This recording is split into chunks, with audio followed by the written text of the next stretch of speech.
বাংলাদেশের নির্বাচনে জয়ী বিএনপির প্রধান তারেক রহমানকে ফুল মিষ্টি পাঠিয়ে শুভেচ্ছা জানালেন এবার বাংলার মুখ্যমন্ত্রী মমতা বন্দ্যোপাধ্যায়।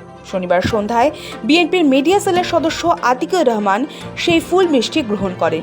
আগেই তারেক রহমানকে শুভেচ্ছা বার্তা জানিয়েছিলেন পশ্চিমবঙ্গের মুখ্যমন্ত্রী মমতা বন্দ্যোপাধ্যায়। এবার বাংলা থেকে ওপার বাংলায় উপহার হিসেবে গেল ফুল মিষ্টি। দুই বাংলার সৌহার্দ্যের সম্পর্ক বরাবরের, বিশেষত ভোজন রসিক বাঙালির খাদ্যাভ্যাস এই সুসম্পর্কের বড় সরভিত। ইলিশ প্রিয় বাঙালির হাত ধরে আগাগোড়ায় গিয়েছে রাষ্ট্রপ্রধানদের সম্পর্ক।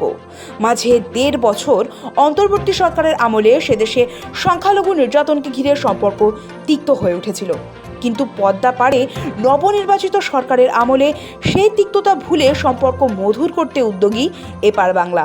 তারই প্রাথমিক ধাপ হিসেবে বাংলাদেশের ভাবী প্রধানমন্ত্রী তারেক রহমানকে শুভেচ্ছা জানিয়ে উপহারস্বরূপ বাংলার মিষ্টি এবং ফুল পাঠালেন মুখ্যমন্ত্রী মমতা বন্দ্যোপাধ্যায়।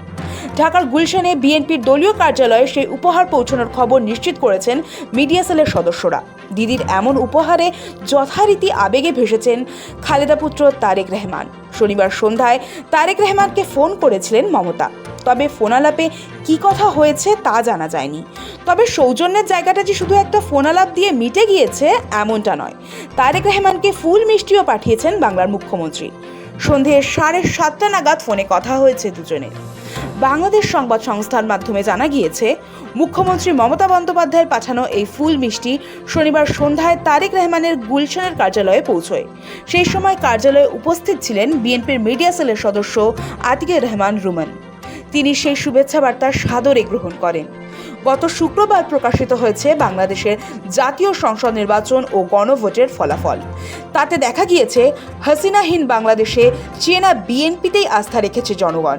শেখ হাসিনার সঙ্গে মমতা বন্দ্যোপাধ্যায়ের সম্পর্ক ছিল বড় সুন্দর। উভয়ের মধ্যে দিদি বোনের মতো ব্যক্তিগত সুসম্পর্ক ছিল। দেখা হলে প্রশাসকের গাম্ভীর্য ছেড়ে একে অপরকে নিখাদ আন্তরিকতায় জড়িয়ে ধরেছেন। এই ছবি খুবই পরিচিত।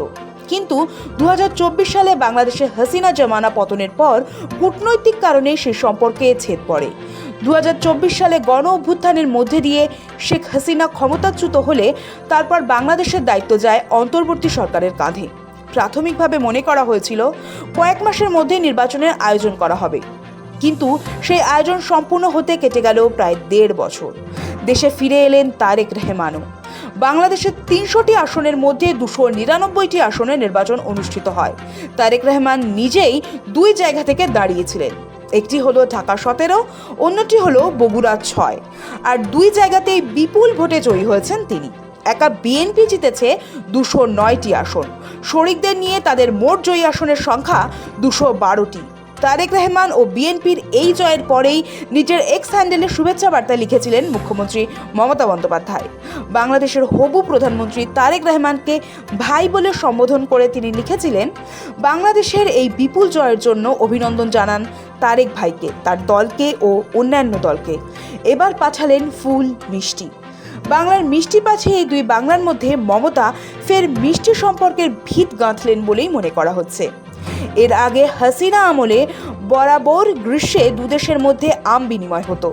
নিজের বাপের বাড়ির পাড়ার বিখ্যাত হাড়ি ভাঙা আম হাসিনা উপহার হিসেবে পাঠাতেন ভারতের প্রধানমন্ত্রী ও বাংলার মুখ্যমন্ত্রীকে। তারেকও একই পথে চলবেন, সেটাই দেখার। ব্যুরো রিপোর্ট, সময়, কলকাতা।